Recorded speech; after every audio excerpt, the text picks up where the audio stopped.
Of the many unsolved crimes in history, one of the most grisly and most fascinating is the murder of Elizabeth Short. Known as Beth, she was an aspiring actress who was often alone and struggled for work and money. On January 15th, 1947, she was found dead on a vacant lot in Limart Park in Los Angeles, California. Her body had been cut into two pieces and was horribly mutilated. In a bit of a dark joke, the press nicknamed her after a film noir that had premiered the year earlier. Elizabeth Short would go down in history as the Black Dahlia. Elizabeth Short came from a troubled family. Her father disappeared when she was 6 years old. Some believe that he just ran away, while others believe that he had ended his own life. One day, she learned that her father was alive and living in California. When she was 19, she moved out to live with him. But yet, reuniting with her long lost father did not improve Beth's life. Her personal life was marred with a difficult relationship with her father and several failed relationships, so she decided to move to Los Angeles, California in July of 1946. After 6 troubled months, she was found murdered, age 22. Short's body was found on the west side of South Norton Avenue. She had been cut in half and completely drained of blood. In fact, Beth's skin was so pale that the woman who stumbled upon her believed that her body was actually a discarded mannequin.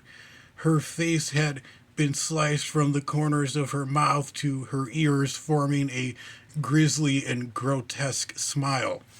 There were signs that she was bound with rope. She had several blows to the head. An autopsy later concluded that it was these blows to the head and the facial injuries that are what killed her. The police also found a cement sack that was filled with watery blood, a solitary heel print in blood near the body, and tire tracks appearing to be headed in the opposite direction of the scene, almost as if she was just thrown out of the car as it was speeding away. They were only able to identify her by her fingerprints. By chance, she was arrested in 1943 for underage drinking and she was on file. The discovery of Beth's body led to a massive investigation that was led by the Los Angeles Police Department, the LAPD, but also included the Federal Bureau of Investigation, the FBI, and several agencies as well.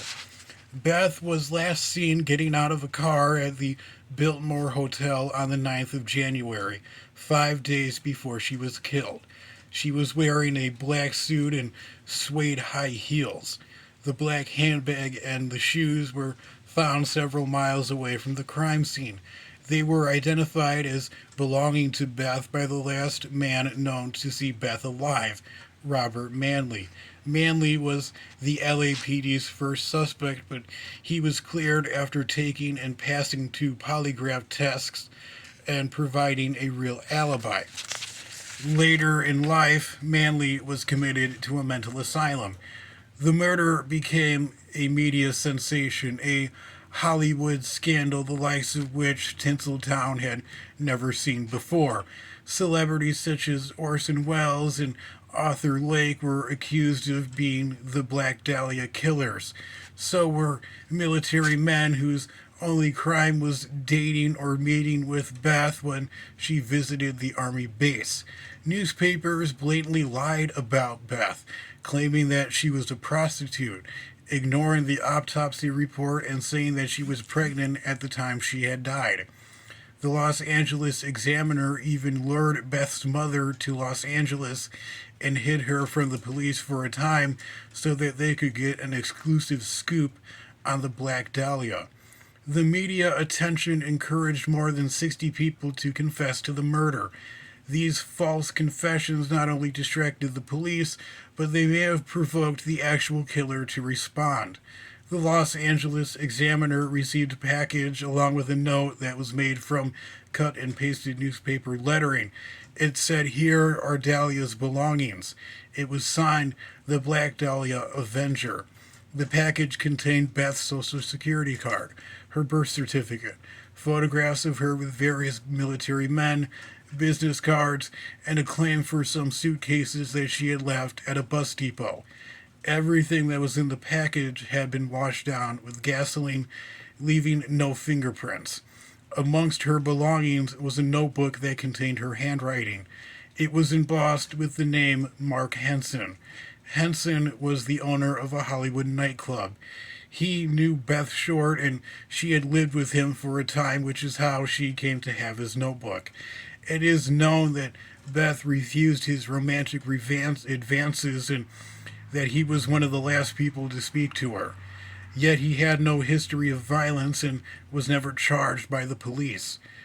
It was through Henson that Beth knew one of the other chief suspects, Patrick O'Reilly. The police believed that the killer was a doctor due to the injuries to her body. O'Reilly was not only a medical doctor, but had a history of violent tendencies, but was never charged with any crime.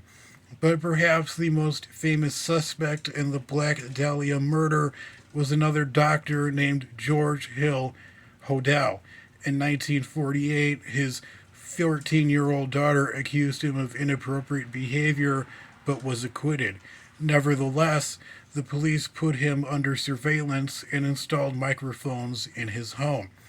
Transcripts of the recordings revealed him boasting that if he had indeed killed the Black Dahlia, the police would never be able to prove it. A witness claimed that they saw Hodel with Beth at the Biltmore Hotel.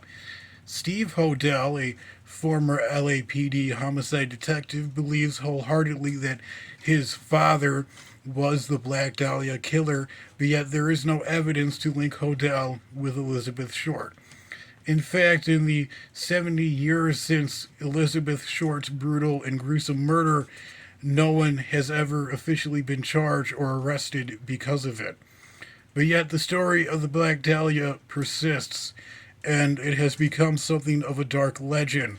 It has inspired movies, TV shows, video games, books, and much more.